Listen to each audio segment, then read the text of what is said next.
Hi, what we're going to do today is go through a G7 chord workout that'll help you get to the G7 chord faster, particularly if you're a beginner. Most beginners can play a G7, but they have trouble switching to the chord fast enough to use it in a song.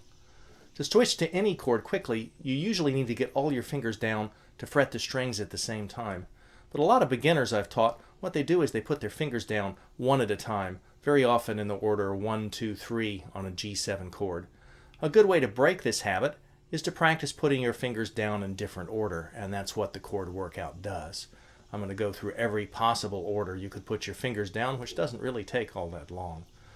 When I've started running my beginners through this, they've gotten a whole lot better at a G7 chord really fast.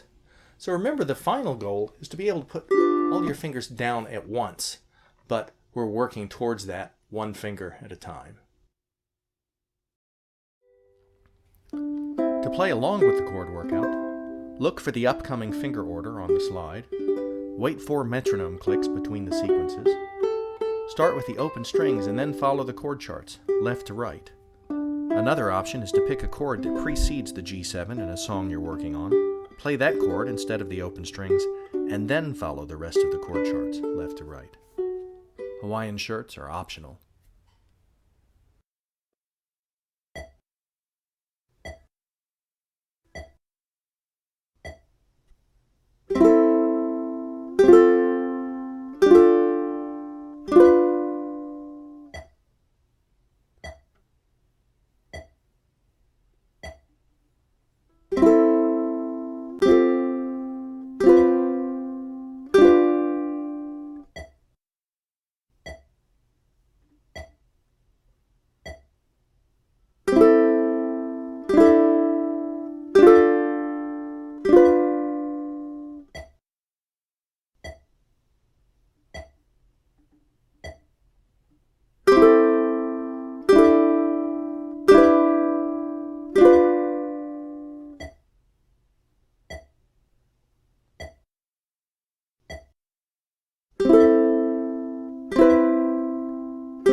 Another good way to practice that chord workout I just sent you through is to take any chord in a song and play it instead of the open strings, then switch to the G7. And there's a couple of tricks for the two most common chords that you're going to switch to a G7 from. One's a C chord, the other one's an F chord. And the C chord tricks, the slightly harder one, you're probably doing the one for the F chord already. Most people do without even thinking about it. But the C chord to G7 trick is using what's called a guide finger. And the way a guide finger works is you're going to play the C chord, and you're going to play the G7 chord. What you want to do is be careful not to pick up your ring finger, your third finger. The reason you want to be careful not to pick it up is because you can just slide it. It's on the same string. It's not on the same fret, but it's on the same string. One other thing you need to be careful about when you practice this is to have a good C chord. In other words, to be right on the fingertip with the third finger. If you're kind of sloppy about it and the third finger's not right on the fingertip, what'll happen is you'll have to move it anyway when you play the G7. It won't be in a good enough position to succeed in playing the G7 chord.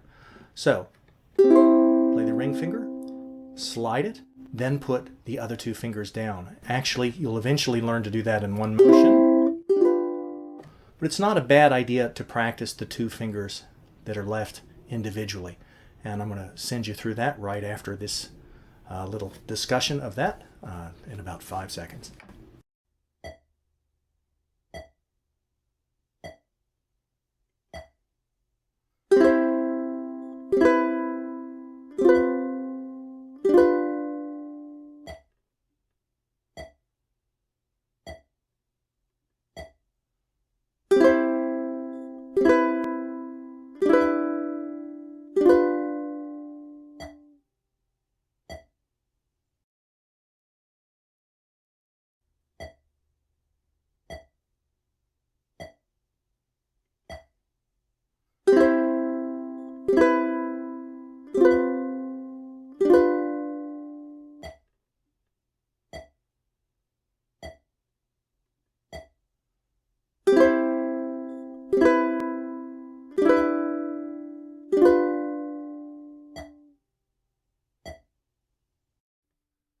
F to the G7 switch is about the easiest one of all, and you probably are doing this anyway.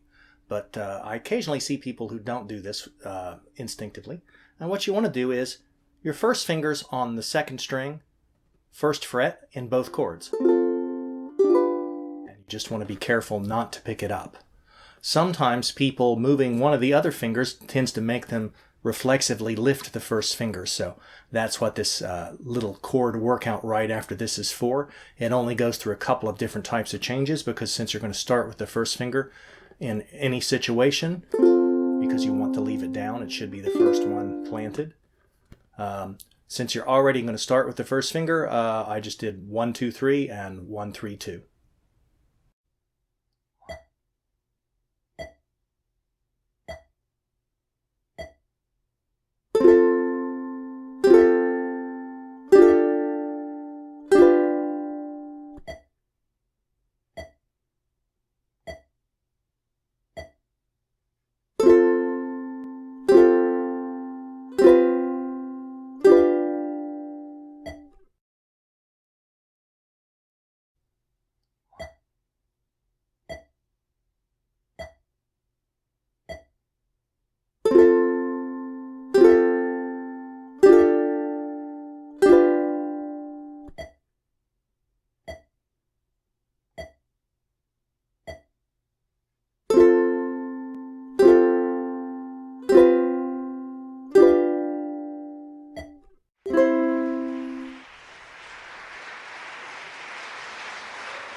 Hi, this is Bill Hearn again. If you liked the ukulele pieces you heard on this video, there's about 100 more in my uke book published by Mel Bay, plus more pieces available separately on Sheet Music Plus, a collection I'm adding to all the time. Also, check out my other uke videos on YouTube and my novel Maria's Child, available through Amazon Books. Thanks for listening.